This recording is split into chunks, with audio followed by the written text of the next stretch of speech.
አብርሃምን እንግዲህ ወደ ሄርሜላ ቤት ወስደውታል። ይሄን ነገር ያደረጉት እንግዲህ ለሩታ ጥላቻ ያላቸው ሰዎች አብርሃም ወደ ሄርሜላ ተመለሰ፣ ስለዚህ ከሩታ ጋር መሆን አይፈልግም የሆነ ነገር አድርጋበት እንጂ ብለው ተመልካችን ለማሳመን ወይንም ደግሞ እኛን ግራ ለማጋባት እየሞከሩ ያሉ ሰዎች አሉ። ሰላም ሰላም የኔ ወዶች የኔ ወርቆች እንዴት ናችሁ? ሰላማችሁ ብዝት ትርፍ ይበልኝ ባላችሁበት ውድ ቤተሰቦቼ። ከተወሰነ ደቂቃም በፊት የሆነ ቪዲዮ ሰርቼላችሁ ነበረ። ብዙዎቻችሁ እንግዲህ ተግባብተናል ብዬ አስባለሁ ማለት ነው ውዶቼ። ላይኩ ላይ የሚያየው ነው ማለት ነው። እንግዲህ የተወሰነ ላይክ ደርሰዋል የኔ ውዶች ማለት ነው። እውነቱን ነው እኔ የምነግራችሁ። ሱመያ ቤት መጭበርበር የለም። ውሸት ከሆነ ውሸት ነው፣ እውነት ከሆነ እውነት ነው። ባጭር አማርኛ እነሱ እውነቱን ያልሰሩትን እኛ እውነቱን ከየትም ልናመጣው አንችልም። ስለዚህ ወደዳችሁም ጠላችሁም የፈለጋችሁት ምኞታችን ተቀበላላችሁ፣ ያልፈለጋችሁ ደግሞ በግዴታ እዩና አንልም ማለት ነው። ወደ ገደለው ስንገባ እንግዲህ አብርሃምን የሄርሜላ ቡችሎች ማለት ነው የሄርሜላ ቡችሎች አብርሃምን መንገድ ላይ አግኝተውት ይዘውት ወደ ሄርሜላ ቤት ሄደዋል ማለት ነው።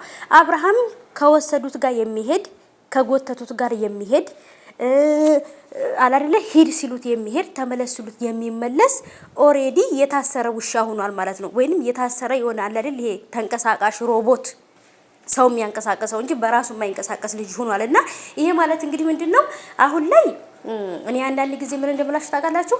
አብርሃም ወይንም ሁሉም እኛ ላይ ሙድ እየያዙ እየመሰላቸው ነው። ግን ደግሞ እኛ ላይ አይደለም ሙድ እየያዙ ያሉት ራሳቸው ላይ ነው ሙድ እየያዙ ያሉት ማለት ነው። እና ይሄ ልጅ እንግዲህ አሁን አብርሃም አሁን ምንድነው ማስተማር የፈለገው ወይንም ደግሞ ማውራት ወይንም ማስተማር የፈለገው አሁን ከዛችም ከዚችም ማለት ነው ለሱ ጥሩ ህይወት ወይንስ ደግሞ በቃ ሙሉ ህይወቱን እንደተጃጃለ እኔ ተጃጅያለሁ ሞኞኛለሁ ፍዝዝ ድንግዝ ብያለሁ ስለዚህ የማደርገውን ነገር እንደ መጥፎ ነገር አትዩብኝ ነው። አይ ለማንኛውም እኛም እያወቅን ነው ሁሉን ነገር እናቃለን ብንናገር እናልቃለን ብለን ብሏል ያገሬ ሰው ሲተርትና። ለማንኛውም አልሙሂም ከምንምና ከማንም በላይ እኔ እናንተ ሰላም ነው የሚያስጨንቀኝና የአብርሃም ሰላም አያስጨንቀኝም። ለምን ተቃላችሁ? እኔ ሩታ ሰላም ከሆነች ሉሌ ሰላም ከሆነልኝ በቃ ሩታ እስከ ልጆቿ እስከ ቤተሰቦቿ ሰላም ከሆነች ሌላው ቢጫረስ አይገርመኝም። እና አብርሃም ወደ ሄርሜላ እንግዲህ የሄርሜላ ቡችሎች አብርሃምን ይዘው ወደ ሄርሜላ ቤት ሄደዋል። አሁን ይሄ ማለት ምንድነው? አብርሃም ወደ ሄርሜላ ተመለሰ። የበላችሁት ይመለሳል ገና